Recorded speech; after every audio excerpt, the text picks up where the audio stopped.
C'est un plaisir de vous retrouver. Soyez les bienvenus dans votre rendez-vous quotidien avec l'information dont voici le sommaire. Route Kabylie-Kouria, le bitumage redémarre. Projet présidentiel de 30 km enfin relancé. Travaux publics et entreprises trouvent un consensus. Déguerpissement des emprises avant la reprise des travaux. La Guinée montre son potentiel minier et socio-économique au Forum Afrique-Singapour. Simandou 2040 au cœur des discussions sur le développement, énergie, infrastructure et technologie. Opération épervier, renforcement de la lutte contre le trafic de produits prohibés. La CIPAP a saisi une quantité de médicaments illicites.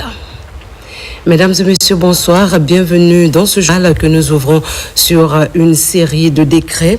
Décret D 2025-0167 PRG CNRD SGG portant attribution et organisation du ministère de l'hydraulique et des hydrocarbures. Le président de la République, vu la charte de la transition, décrète. Chapitre 1. Mission et attribution. Article 1er, le ministère de l'hydraulique et des hydrocarbures a pour mission la conception, l'élaboration et la mise en œuvre de la politique du gouvernement dans les domaines de l'hydraulique, des hydrocarbures et de l'assainissement et d'en assurer le suivi. À ce titre, il est particulièrement chargé de élaborer les textes législatifs et réglementaires en matière d'hydraulique, d'hydrocarbures et de l'assainissement et de veiller à leur application. Définir et de mettre en œuvre des politiques et stratégies dans les domaines de l'eau, de l'assainissement et des hydrocarbures. Contribuer à l'élaboration et la mise en œuvre des politiques et stratégies dans les domaines de l'hygiène et de la salubrité. Assurer l'information, la sensibilisation et l'encadrement de la population en matière d'eau, d'assainissement et des hydrocarbures.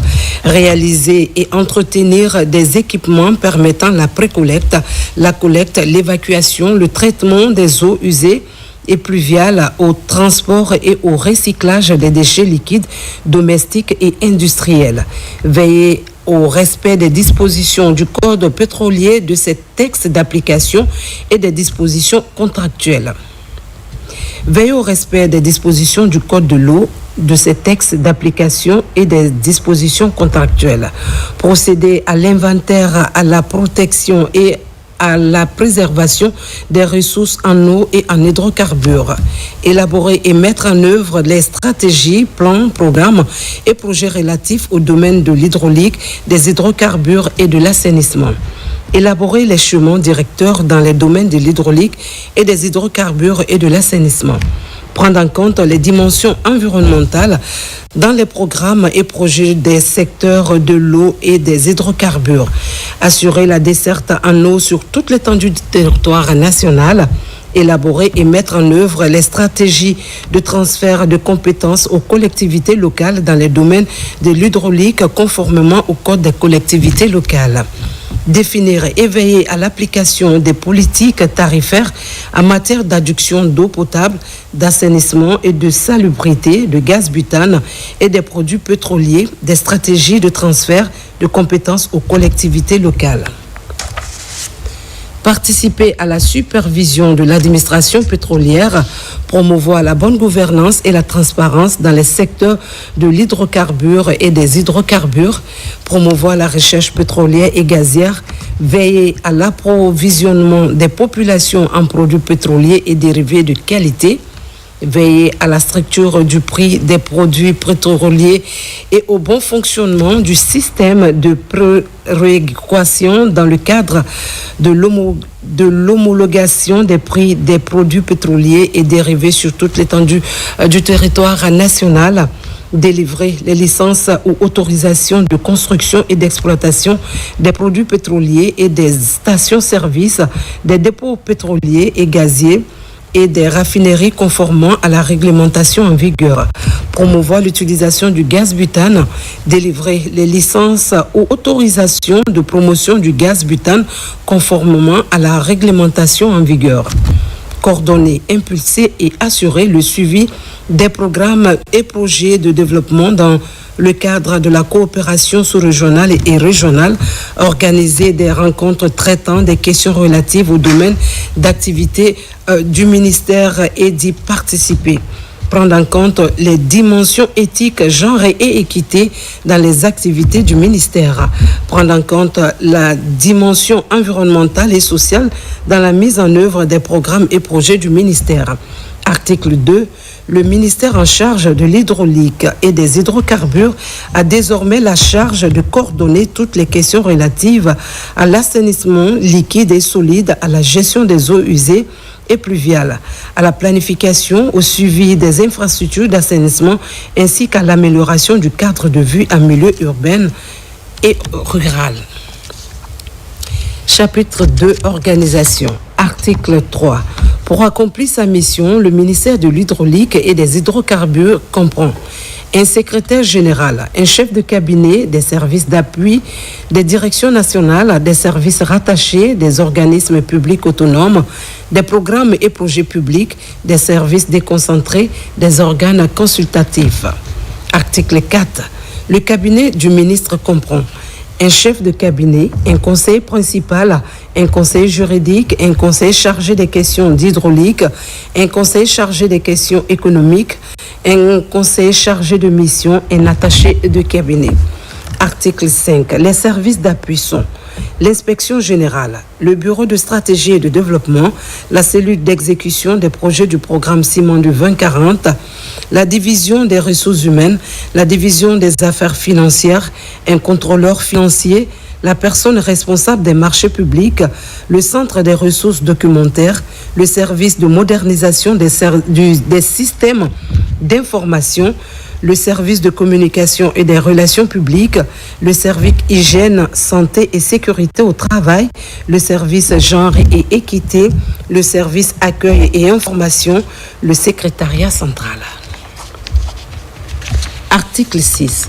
La direction générale est la direction générale de l'assainissement. Article 7. Les directions nationales sont la Direction nationale de l'hydraulique, la Direction nationale des hydrocarbures.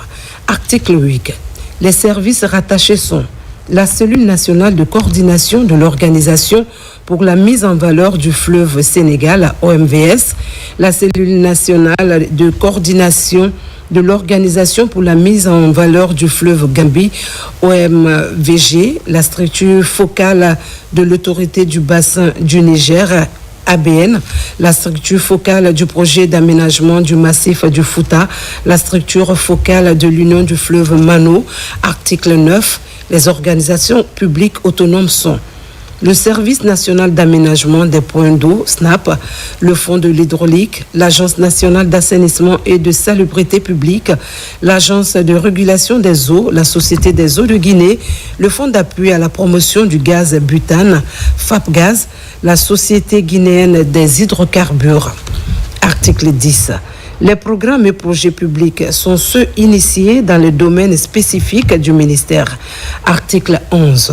Les services déconcentrés sont ceux prévus par les décrets organisant les administrations régionales et préfectorales. Article 12. Les organes consultatifs sont la Commission nationale de l'eau, la Commission nationale de l'assainissement et de l'hygiène, le comité d'importation des produits pétroliers, le comité paritaire de la structure des prix des produits pétroliers, le conseil de discipline. Chapitre 3, dispositions finales. Article 13.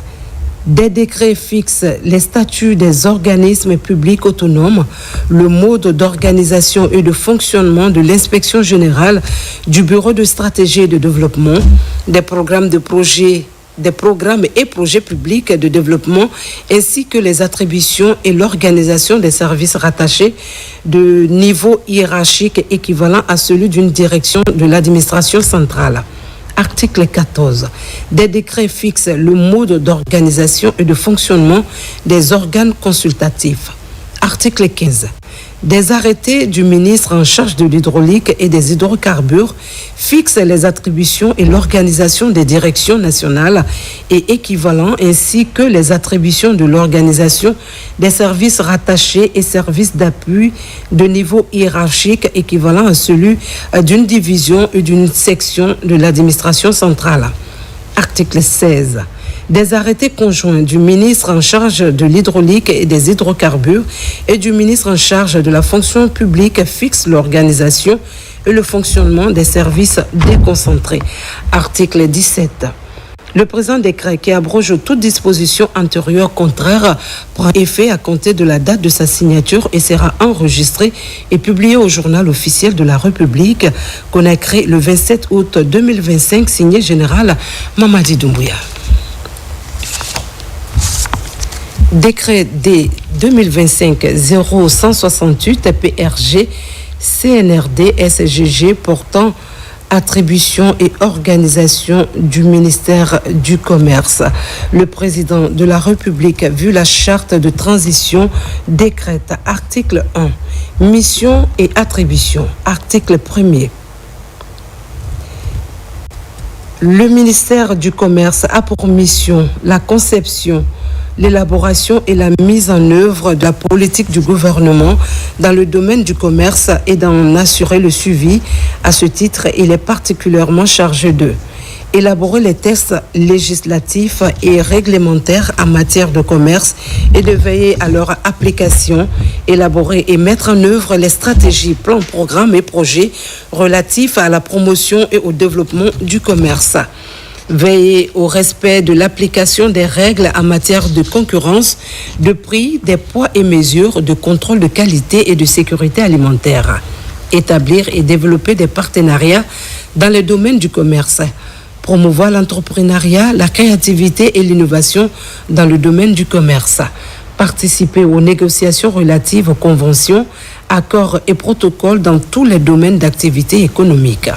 Participer à l'élaboration et à la mise en œuvre d'une réglementation en matière d'urbanisme commercial.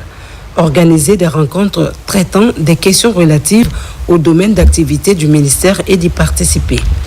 Prendre en compte les dimensions éthiques, genre et équité dans les activités du ministère. Prendre en compte la dimension environnementale et sociale dans la mise en œuvre des programmes et projets du ministère. Chapitre 2. Organisation. Article 2.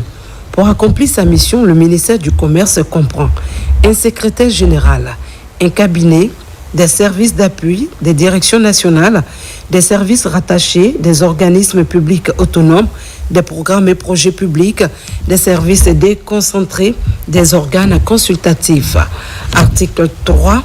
Le cabinet du ministre comprend un chef de cabinet, un conseiller principal, un conseiller juridique, un conseiller chargé des questions commerciales et de la qualité, un conseiller chargé des questions économiques, un conseiller chargé de mission et un attaché de cabinet.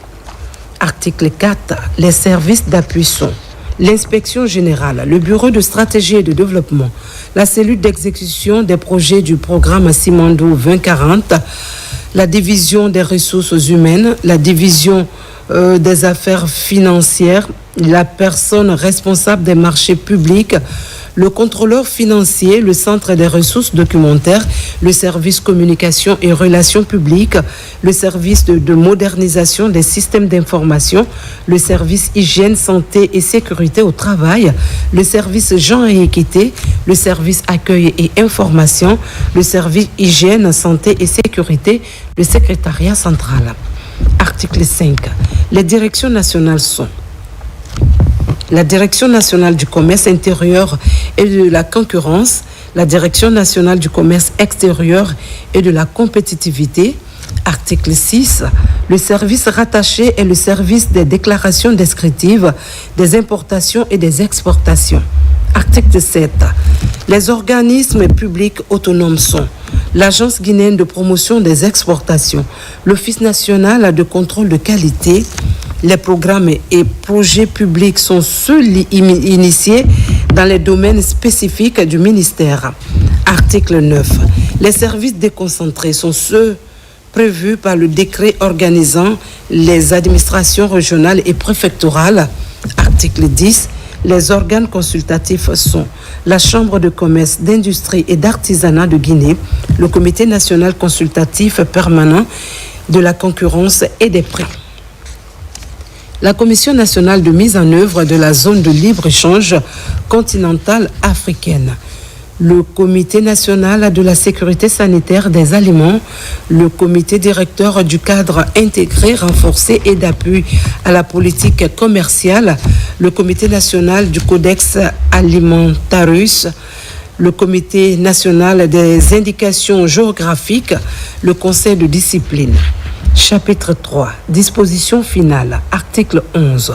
Des décrets fixent les statuts des organismes publics autonomes, le mode d'organisation et de fonctionnement de l'inspection générale, du Bureau de stratégie et de développement, des programmes et projets publics de développement, ainsi que les attributions de l'organisation des services rattachés de niveau hiérarchique équivalent à celui d'une direction de l'administration centrale.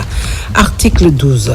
Des décrets fixent le mode d'organisation et de fonctionnement des organes consultatifs. Article 13. Des arrêtés du ministre du Commerce fixent les attributions et l'organisation des directions nationales et équivalents ainsi que les attributions de l'organisation des services rattachés et des services d'appui de niveau hiérarchique équivalent à celui d'une division ou d'une section de l'administration centrale. Article 14. Des arrêtés conjoints du ministre en charge du commerce et du ministre en charge de la fonction publique fixent l'organisation et le fonctionnement des services déconcentrés. Article 15. Le présent décret qui abroge toute disposition antérieure contraire prend effet à compter de la date de sa signature et sera enregistré et publié au journal officiel de la République qu'on a écrit le 27 août 2025 signé Général Mamadi Doumbouya. Décret D 2025-0169 PRG CNRD SGG portant attribution et organisation du ministère de l'Industrie et des petites et moyennes entreprises. Le président de la République, vu la charte de transition, décrète article 1, mission et attribution. Chapitre 1, mission et attribution. Article 1er. Le ministère de l'Industrie et des petites et moyennes entreprises a pour mission la conception, l'élaboration et la mise en œuvre de la politique du gouvernement dans les domaines de l'industrie, des petites et moyennes entreprises et d'en assurer le suivi. À ce titre, il est particulièrement chargé de élaborer les textes législatifs et réglementaires en matière d'industrie, de petites et moyennes entreprises, de contenu local, d'investissement privé, de partenariat public-privé et de veiller à leur application. Élaborer et mettre en œuvre les stratégies, plans, programmes et projets relatifs à la promotion et au développement de l'industrie, des petites et moyennes entreprises, des investissements privés, des partenariats publics, privés et du contenu local.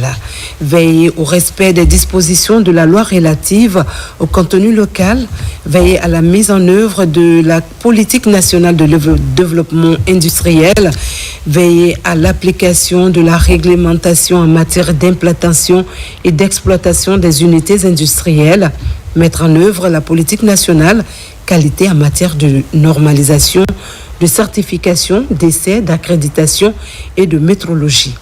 Veiller au respect du système qualité au sein des entreprises industrielles et des petites et moyennes entreprises.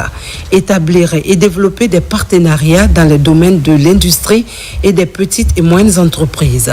Mettre en place des dispositifs d'accompagnement pour les petites et moyennes entreprises et industries. Promouvoir l'entrepreneuriat, la créativité et l'innovation dans les domaines de l'industrie et des petites et moyennes entreprises, participer aux négociations relatives aux conventions, accords et protocoles dans tous les domaines d'activité économique, participer à l'élaboration de la réglementation en matière d'urbanisme industriel, veiller à l'application du Code des investissements et évaluer son impact sur l'économie nationale. Améliorer la compétitivité du pays pour accroître l'attractivité de la Guinée, encourager la création et le développement d'institutions et d'instruments financiers adaptés au financement de l'investissement. Soutenir les projets et programmes d'investissement et des partenariats publics-privés d'intérêt stratégique initiés par d'autres ministères. Assurer le montage, le pilotage, le suivi et l'évaluation des projets d'investissement et des partenariats publics et privés en relation avec les autorités contractantes et de veiller à leur mise en œuvre. Veiller à l'amélioration continue de l'environnement des affaires. Intégrer la propriété intellectuelle dans les stratégies sectorielles de développement, promouvoir la créativité et les innovations technologiques, assurer la protection des droits de propriété industrielle, participer à la création de parcs et zones de développement industriel et de petites et moyennes entreprises, prendre en compte les dimensions éthiques, genre et équité dans les activités du ministère, prendre en compte la dimension environnementale et sociale dans la mise en œuvre des programmes et projets du ministère. Organiser des rencontres traitant des questions relatives au domaine d'activité du ministère et d'y participer. Chapitre 2. Organisation. Article 2. Pour accomplir sa mission, le ministère de l'Industrie et des petites et moyennes entreprises comprend un secrétaire général, un cabinet, des services d'appui, des directions nationales, des services rattachés, des organismes publics autonomes, des programmes et projets publics, des services déconcentrés, des organes consultatifs. Article 3. Le cabinet du ministre comprend un chef de cabinet, un conseiller principal, un conseiller juridique, un conseiller chargé des questions industrielles et des investissements privés, un conseiller chargé des questions de PME et du contenu local. Un conseiller chargé de mission, un attaché de cabinet. Article 4. Les services d'appui sont l'inspection générale, le bureau de stratégie et de développement, la cellule d'exécution des projets du programme Simando 2040, la division des ressources humaines, la division des affaires financières, la personne responsable des marchés publics, le contrôleur financier, le centre des ressources documentaires, le service communication et relations publiques, le service de modernisation des systèmes d'information, le service hygiène, santé et sécurité au travail, le service genre et équité, le service accueil et information, le secrétariat central. Article 5. Les directions nationales sont la Direction nationale de l'industrie, la Direction nationale des petites et moyennes entreprises et du contenu local. Article 6. Les services rattachés sont le service de la propriété industrielle et de l'innovation technologique, l'Observatoire national de la compétitivité du pays, ONCP, l'Agence autonome d'assistance intégrée aux entreprises, 3AE, la Direction des partenariats publics privés, DPPP. Article 7. Les organismes publics autonomes sont l'Agence de promotion des investissements privés, APIP Guinée, l'Agence d'aménagement et de gestion des parcs industriels de Guinée, AGESPI, le Centre pilote de technologie industrielle, CPTI, le Fonds de développement industriel et des PME, FODIP, le Fonds de garantie des prêts des entreprises, FGPE, l'Institut guinéen de normalisation et de métrologie, IGNM.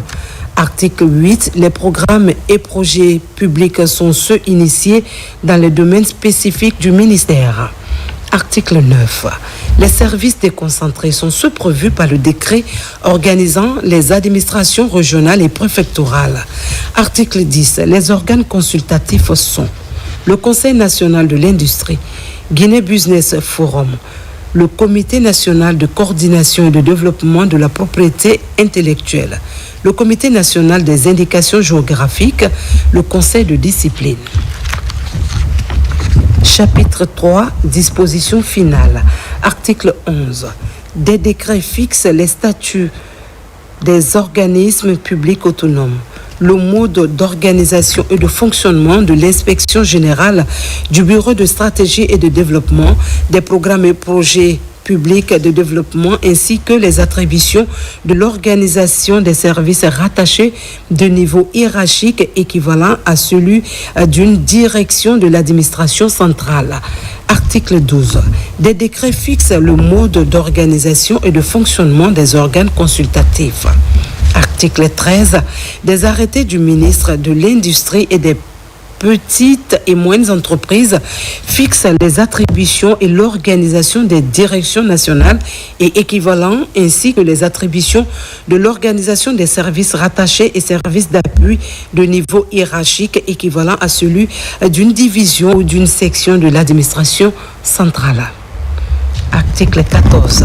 Des arrêtés conjoints du ministre en charge de l'industrie et des petites et moyennes entreprises et du ministre en charge de la fonction publique fixent l'organisation et le fonctionnement des services déconcentrés. Article 15.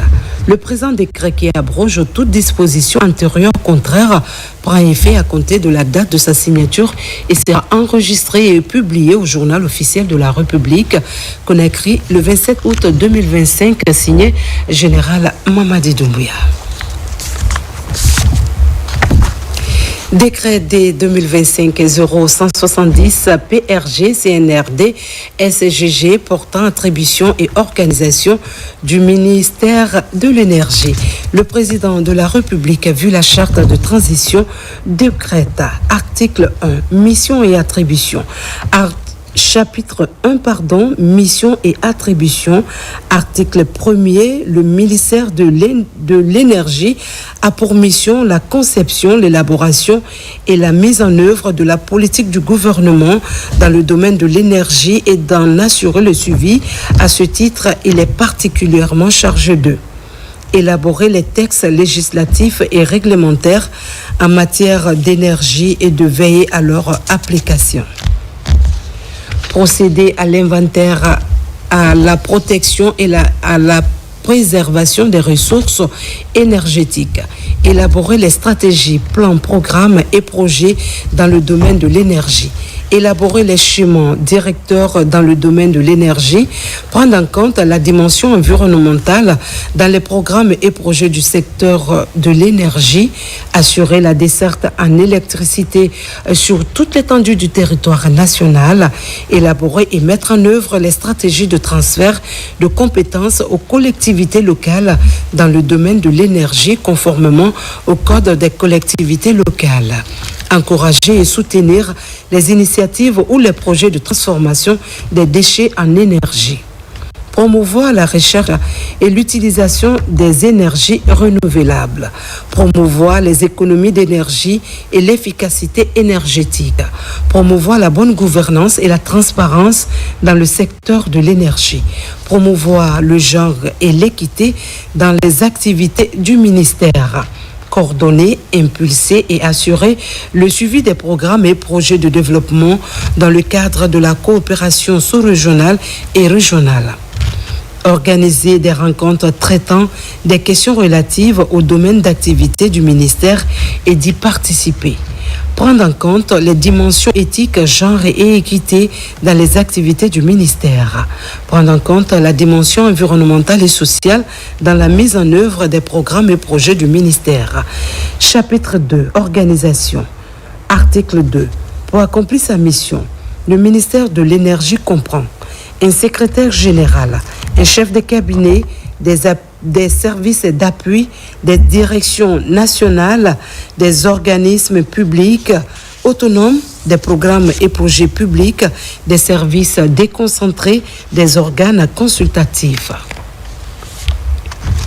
Article 3. Le cabinet du ministre comprend un chef de cabinet, un conseiller principal, un conseiller juridique, un conseiller économique, un conseiller chargé des questions d'infrastructure et institutionnelles, un conseiller chargé de mission, un attaché de cabinet.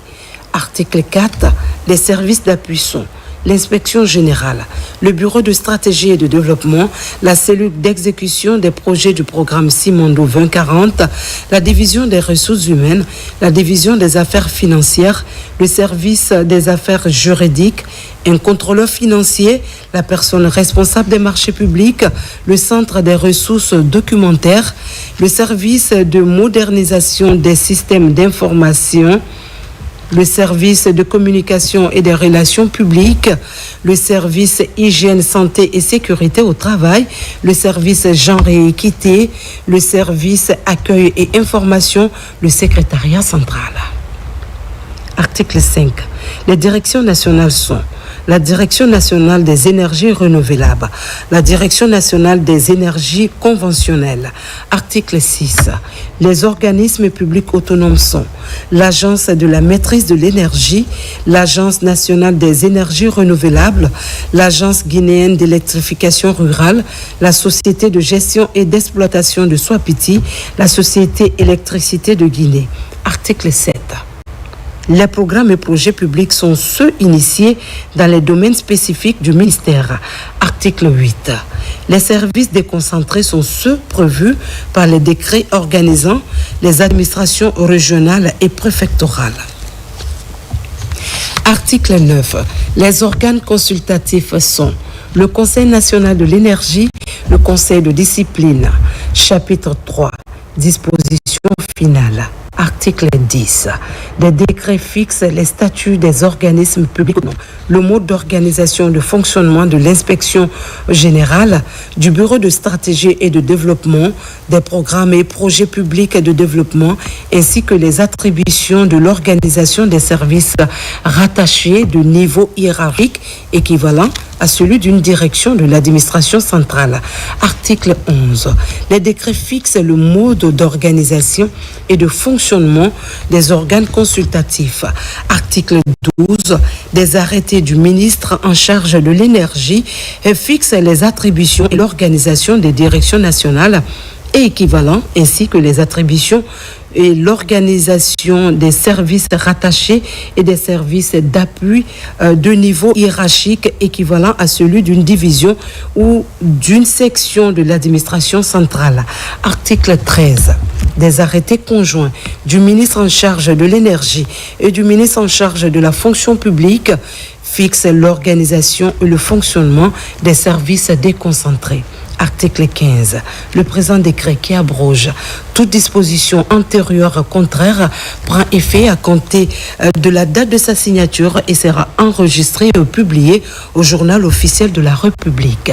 Conakry, le 27 août 2025, signé Général Mamadi Doumbouya.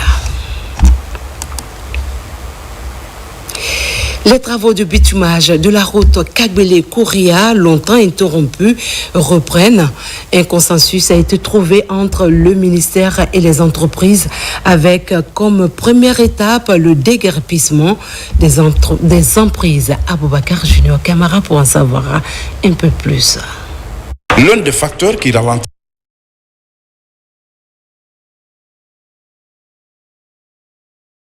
les travaux de construction de la route Kagbele-Kouria et l'occupation anarchique des emprises. Indemnisés, mais ses concitoyens continuaient d'occuper ces emprises. Pour accélérer donc la cadence des travaux, le ministre des Infrastructures et des Travaux publics se rend sur le terrain pour constater l'effectivité du déguerpissement. Aujourd'hui, nous sommes venus visiter le chantier parce que nous avons déjà discuté au bureau avec l'ensemble des entreprises qui ont des contrats sur ce tronçon-là. Et c'est un projet qui était complètement à l'arrêt et à cause de certains petits problèmes. Donc c'est ce que nous avons cherché à lever comme obstacle et redémarrer les travaux. Et nous avons constaté effectivement que les travaux ont démarré. C'est une route importante pour la capitale Conakry. Elle permet vraiment de dégager Conakry et de sécuriser la RN1, qui est la route principale. Ce chantier de 30 km en 2x2 voies est inscrit dans le portefeuille des projets de priorité présidentielle.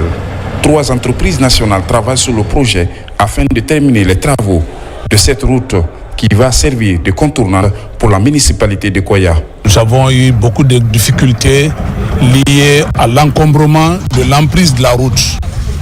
Et ça date de 2022-2023 jusqu'à maintenant. il y avait beaucoup d'obstacles. Et avec l'arrivée du ministre des Travaux publics, nous avons eu une réunion et il a aussitôt décidé, dès le moment que nous avons parlé de ces obstacles, et la journée d'aujourd'hui avait été retenue pour venir lancer les travaux de déguerpissement ou de dégagement de l'emprise. Financée entièrement par le budget national de développement, la route Kabylie-Nkouria doit désenclaver la nouvelle décharge avant de désengorger la rentrée de Conakry par la route nationale numéro 1. Hors du pays, précisément en Belgique, le ministre des Affaires étrangères, Dr Maurice Anda Kouyaté, poursuit sa visite de travail. Il a échangé avec la ministre belge de la Migration sur les défis liés au phénomène migratoire. Une solution concertée est en cours d'étude. Conakry et Bruxelles cherchent à renforcer leur coopération dans ce domaine. Makemendozo. Entre le Royaume de Belgique et la République de Guinée, les relations sont au beau fixe. Cette visite officielle du chef de la diplomatie guinéenne à Bruxelles en est le parfait témoignage. Reçu par la ministre belge de la Migration et de l'Intégration sociale, Dr Maurice Anda Kouyaté est venu détailler les propositions de Conakry sur la question migratoire, un sujet qui occupe une place centrale côté belge. On a parlé de la coopération entre nos deux pays, les défis que les deux pays fassent. Et j'en suis sûre qu'avec une bonne coopération, qu'on va arriver à avoir des résultats pour la Guinée et pour la Belgique. Il y a des défis qu'on a des deux côtés et j'en suis sûre qu'avec la coopération et avec le chat qu'on a eu pour qu'il y a des pas en avant des deux côtés en fait. Cet entretien est essentiellement porté sur le renforcement de la coopération bilatérale concernant les questions migratoires. Le ministre Kouyaté a réaffirmé la disponibilité de l'État guinéen à travailler de façon concertée avec la Belgique dans le respect des textes et de la dignité des compatriotes. Le problème sur la migration, c'est que nous sommes en train en Guinée de renverser la situation avec le programme Simandou 2040 que j'ai décrit à Madame la ministre. Aujourd'hui, on a beaucoup plus d'action des Guinéens qui viennent pour s'insérer dans ce grand programme. Donc nous avons besoin de nos ressources humaines. Nous ne voulons pas qu'elles partent. Et celles qui sont parties, nous voulons les attirer pour qu'elles reviennent. Donc, on n'est pas un pays qui pousse ses citoyens à la migration illégale. C'est pourquoi nous allons travailler ensemble dans l'intérêt des deux pays pour que tout cela se fasse dans le respect total des droits des humains. Et la Guinée est devenue un pays nouveau. Ah oui. Qui a choisi une nouvelle vision avec le président de la République, le général Mamadi Doumbouya. Et je suis sûr et certain que la Guinée va encore continuer à monter plus haut dans la coopération internationale sous son leadership. La ministre belge a salué ce déplacement du chef de la diplomatie guinéenne pour Bruxelles afin de débattre des défis auxquels les deux pays font face, notamment la migration irrégulière. A ajouté que le chef de la diplomatie a également échangé avec l'avocat et les autorités belges sur la situation de l'ex-ambassadrice Madame Doucouré Aïssatou. La Guinée brille au Forum Afrique-Singapour en mettant en lumière ses recherches minières et le programme Simandou 2040. Le pays saisit cette vitrine internationale pour promouvoir ses ressources naturelles et son potentiel de développement socio-économique durable. Omar Barry. Du 26 au 28 août 2025, la Guinée a marqué de son empreinte le Forum Afrique-Singapour, un événement stratégique dédié à la stimulation des échanges commerciaux et des partenariats entre l'Afrique et l'Asie.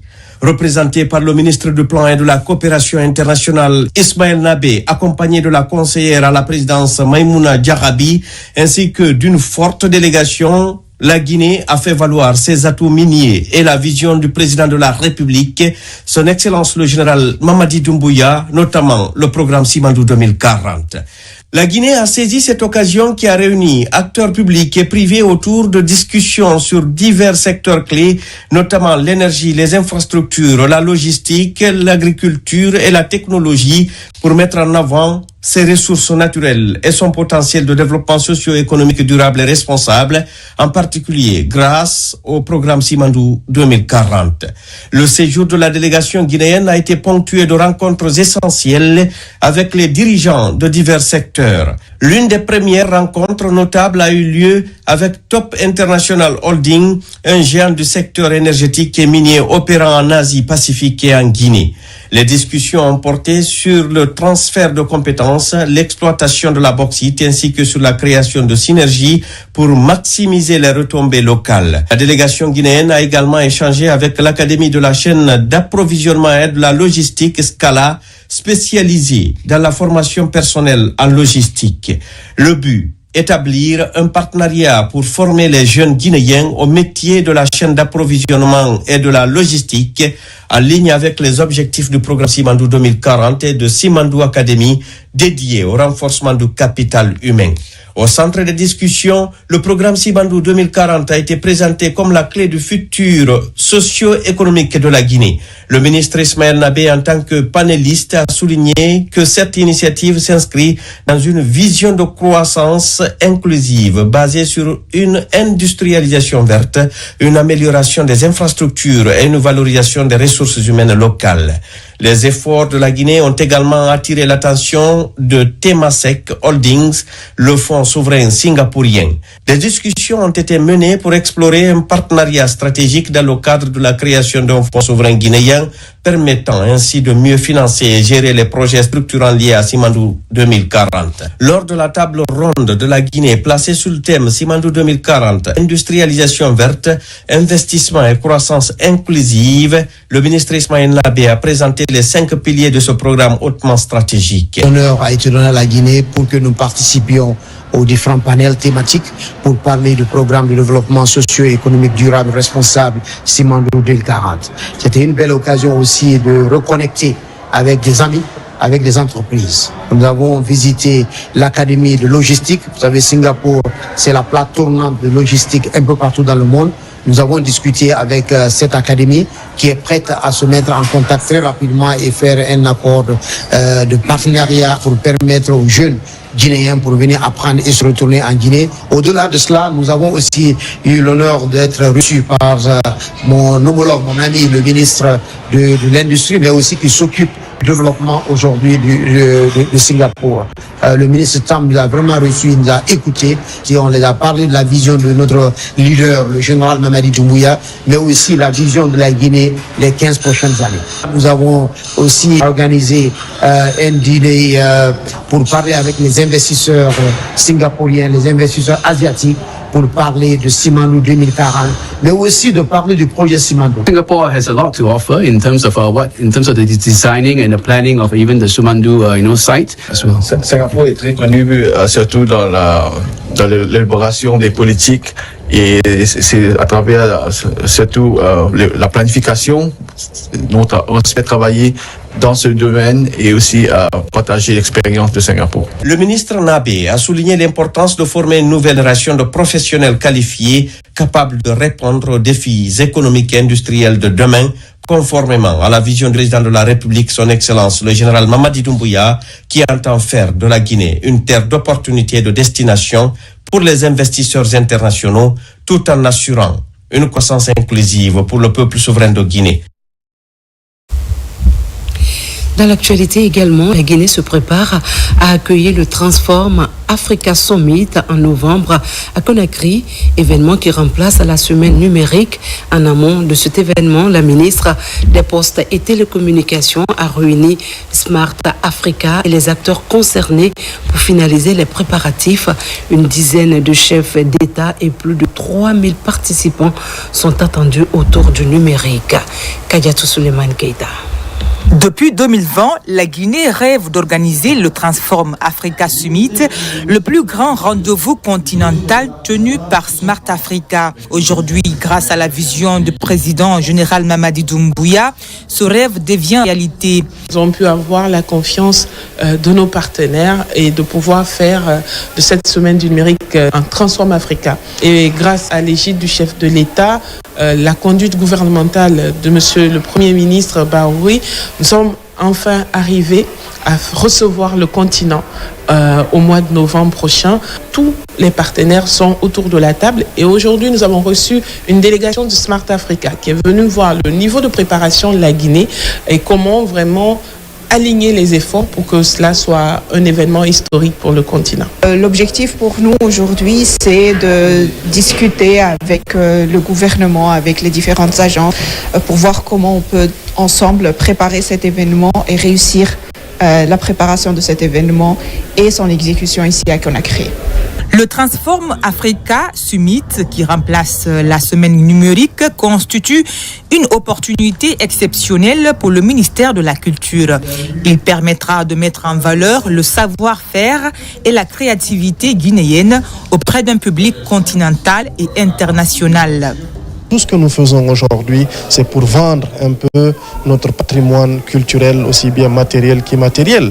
Avec une vitrine comme celle-là, Smart Africa, avec une dizaine de chefs d'État au minimum qui viendraient chez nous vendre la culture guinéenne, notre musique locale, l'alimentation guinéenne, l'accoutrement avec l'artisanat, je pense que nous avons un excellent rôle à jouer. À travers ce sommet qui se tiendra en novembre à Conakry, les autorités guinéennes ambitionnent de faire de la Guinée une destination de choix et un acteur majeur du numérique sur le continent. Dans un autre registre, à Tombolia, les autorités locales lancent la restauration des forêts classées. À Antag, plusieurs plans sont mis en terre pour protéger les près de 8 hectares de couvert végétal. Les gardes forestiers reçoivent des consignes strictes pour surveiller et prévenir toute agression humaine. Mohamed Lamine Camara, reportage.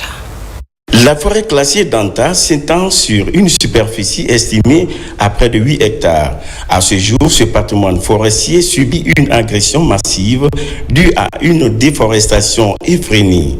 Cette destruction entraînée par des pratiques comme l'exploitation forestière et les feux de brousse. À cette situation, des actions citoyennes sont initiées par les autorités locales de Tombolia pour restaurer le couvert végétal de cette forêt classée. Ici, plusieurs plans sont mis à terre. Les conseillers communaux de Tombolia à l'unisson ont décidé derrière le premier responsable que nous sommes pour que cette campagne que nous débutons aujourd'hui en termes de reboisement puisse se poursuivre jusqu'à ce que toutes nos forêts sur cette bande soient restaurées. Il faut que par la densité de les ressources forestières, cet indicateur qui désigne le territoire pour l'exprimer en hectares ne soit pas un vain mot. Cette dynamique de reboisement des forêts classées de Tombolia consiste à préserver la densité forestière de cette municipalité.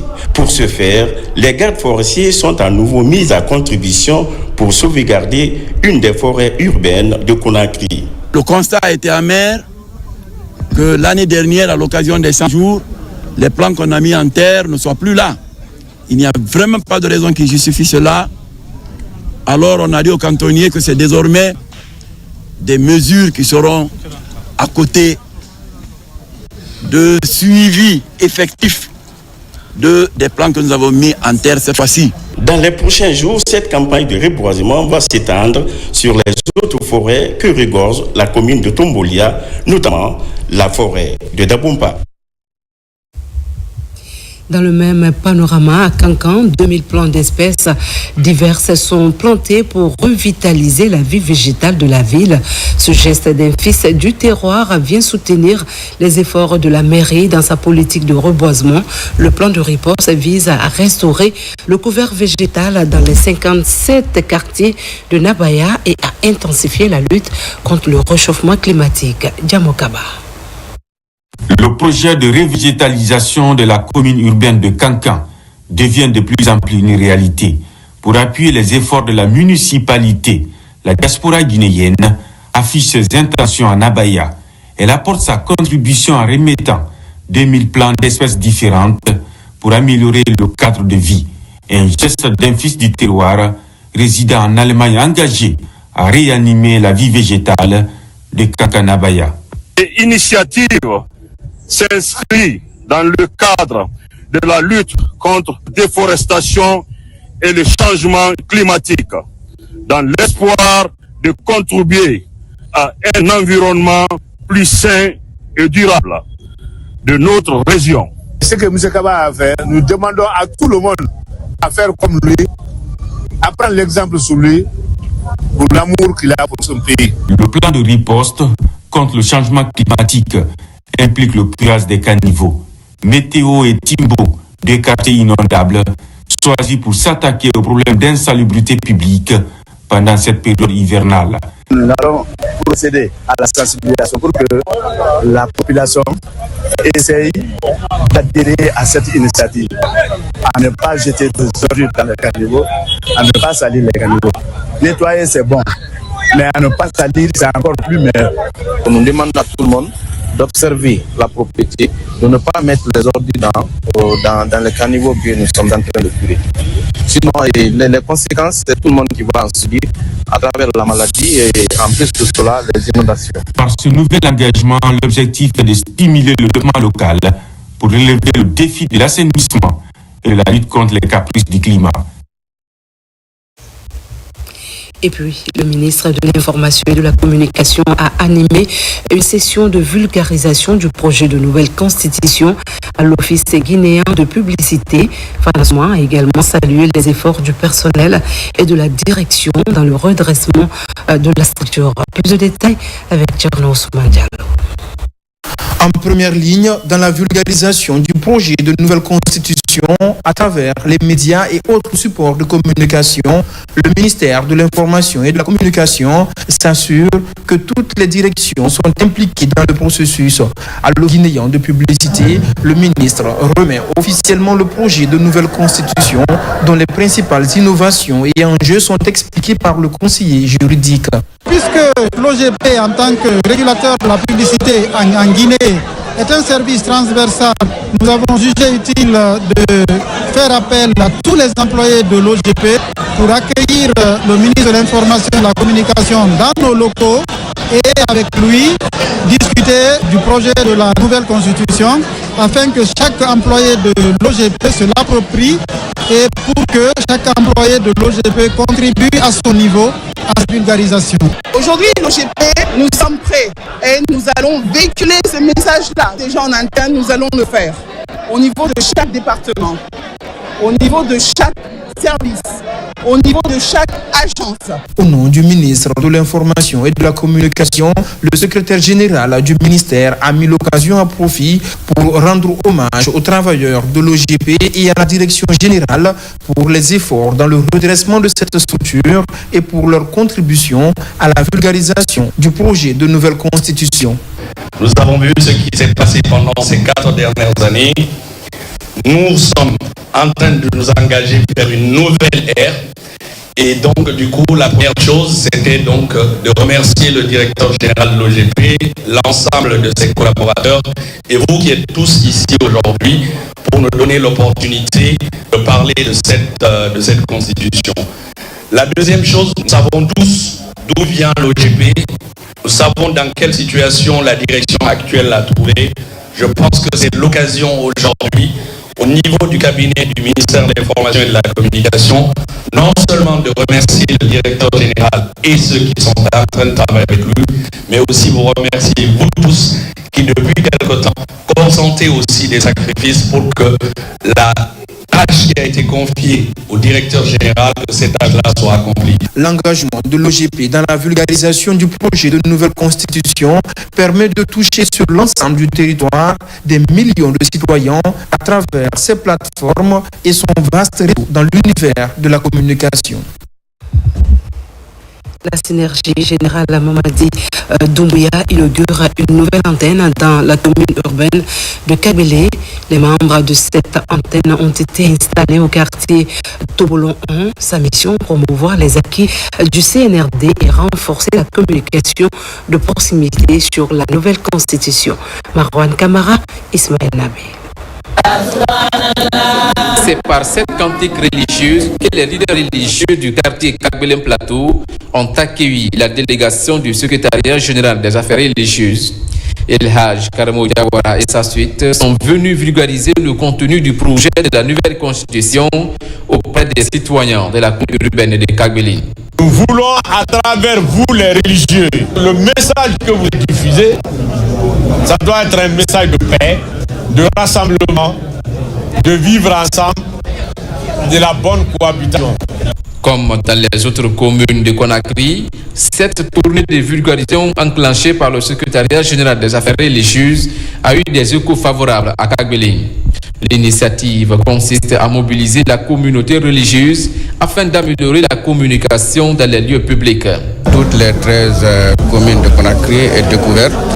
Nous avons sillonné toutes ces communes et nous avons senti à travers la réaction de la population une satisfaction, une compréhension et une adhésion. Donc je sais qu'autour des imams, autour des chefs religieux, ils vont participer activement à vulgariser le contenu du projet de cette nouvelle constitution à nos populations. Cette journée citoyenne marque la dernière étape de la campagne de vulgarisation engagée par le secrétariat général des affaires religieuses dans les 13 communes de la capitale. Tout à fait autre chose. Le 25 août commémore le 11e anniversaire de la Fondation internationale Ahmed Sékou Touré et le 67e anniversaire de l'allocution historique du président Ahmed Sékou Touré. Ce jour rappelle le courage du peuple guinéen face au colonialisme. Pour la FIAST, il s'agit de préserver cette mémoire, de la transmettre aux générations futures et de rappeler que la liberté se défend et se mérite. Son enseignant, Diane Hassane.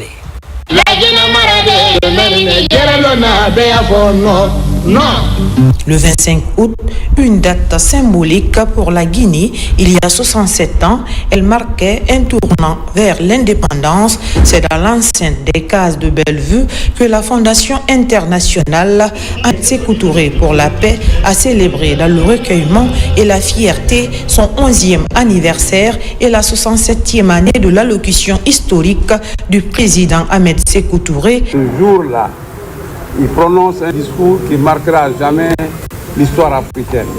Nous avons, quant à nous, un premier et indispensable besoin, celui de notre dignité.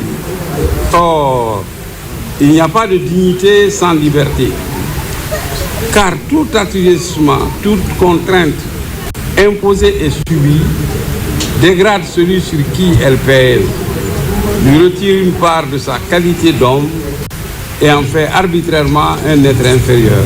On a fait remuer en fait le cœur de la nouvelle génération pour leur faire apprendre l'héritage que nos ancêtres nous ont laissé, de ne jamais oublier à leurs œuvres. En ce jour de reconnaissance, la FIAST a réaffirmé son engagement à défendre la mémoire du président Ahmed Sékou Touré et à promouvoir ses idéaux, paix, dignité et souveraineté. Cette lutte ayant pris ses racines dans le syndicalisme, regroupa inexorablement des forces ouvrières, talon d'Achille d'une organisation mouvementée qui débouche sur la formation de notre parti politique, le PDG RDA, section guinéenne du RDA. La Fondation a également salué les efforts constants du président Mamadi Doumbouya pour la paix et l'amélioration des conditions de vie des Guinéens. Nous vous amenons à Forêt-Caria où la construction de 2 centres de santé améliorés a été lancée dans la sous-préfecture de Moussaya et Pamalap. Cette initiative du ministère de la Santé vise à rapprocher les services de soins des populations à travers tout le pays. La ministre de la Promotion féminine, de l'enfance et des personnes vulnérables a posé la première pierre avec un délai de réalisation fixé à 12 mois. Tcherno Maroufba, Sidiki Sissé, reportage. La construction de 50 centres de santé dans tout le pays continue de se matérialiser sur le terrain. Dans la préfecture de Forêt-Caria, 2 centres de santé améliorés vont très bientôt sortir de terre. Cette pose de première pierre symbolise la réalisation du premier centre dans la sous-préfecture de Moussaya. Un délai contractuel de 12 mois est donné à l'entreprise contractante. La construction de ce centre de santé amélioré permettra de découvrir au moins 95% de la population desservie en créant un environnement propice à la prévention des maladies. Notre responsabilité quant à la qualité des prestations, au respect des engagements contractuels, à la sécurité des opérations, à la conformité des ouvrages aux services livrés.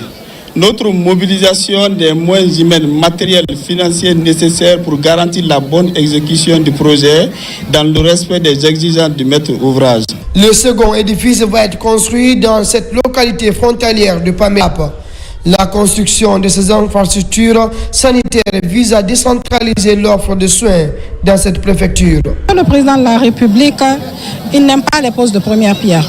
Tout simplement parce qu'en général, les entreprises qui sont recrutées ne respectent pas les délais. On pose la première pierre pour normalement un délai de 12 mois. On se retrouve à 3 ans, 36 mois, jusqu'à 48 mois sans que l'infrastructure ne sorte de terre. C'est pourquoi à un moment, il a dit qu'il ne posait plus de pierre tant qu'on n'est pas sûr du respect des délais. Le ministre de la Santé, il y tient. Il faut vraiment inaugurer ces centres l'année prochaine. La construction de ces centres de santé améliorés vient ainsi renforcer le système de santé dans les zones les plus éloignées de la capitale, Conakry. Restons à Pamalap pour boucler cette édition. La compagnie d'intervention de la police aux frontières réalise une saisie de médicaments illicites dans le cadre de l'opération Épervier. Depuis le déploiement dans la zone spéciale de Forêt-Caria, la CIPAF intensifie sa présence sur le terrain, traquant le trafic de stupéfiants et de produits prohibés le long des frontières. Colonel Morikaba. C'est suite à une alerte donnée par un citoyen de Pamelap que le commissariat spécial aux frontières, en collaboration avec la CIPAF, a mené une opération dans le secteur Bouraya. Lors de cette intervention, un important stock de produits pharmaceutiques illicites a été découvert. Selon les spécialistes, la majorité de ces médicaments sont impropres à la consommation. Les produits qu'on a saisis, moi, je peux dire que ces produits ne sont pas bons. Comment on peut prendre des produits pharmaceutiques qu'on doit consommer, aller camper ça dans la brousse? C'est pas dans une pharmacie. D'ailleurs, c'est des produits, quand vous vérifiez tout de suite, vous verrez, beaucoup sont périmés. Les propriétaires, ils veulent que ces produits-là soient évacués en Guinée et avoir seulement de l'argent. Nous sommes contre ça. Pour nous, c'est un poison pour la population. Le combat ne fait que commencer. Ça va continuer partout les frontières de la Guinée. Sous la direction du général de division Guénabassori Kamara, directeur général de la police nationale, la CIPAF a pour mission de démanteler les réseaux criminels et de lutter contre le trafic de drogue et autres fléaux sociaux le long des frontières. Nous sommes très déterminés à n'importe quel moment, que ce soit la nuit, la pluie ou le soleil, nous sommes prêts à bondir sur le lieu. Et j'informe tous les citoyens que nous allons bannir tout le mal, quelle que soit la criminalité, le trafic. Rien ne passera par la frontière. Cette saisie comprend 32 cartons de comprimés et 12 sacs remplis de sirop. Déclarés impropres à la consommation, ces produits sont désormais mis hors d'état de nuire pour garantir la sécurité des populations. Cette édition touche à sa fin. Merci de nous avoir suivis. Restons fiers de notre notre Guinée, ce paradis, terre de richesse et d'innovation. À très vite pour un nouveau rendez-vous avec l'actualité. Passez une belle soirée en compagnie de la chaîne qui a pour mission de vous servir.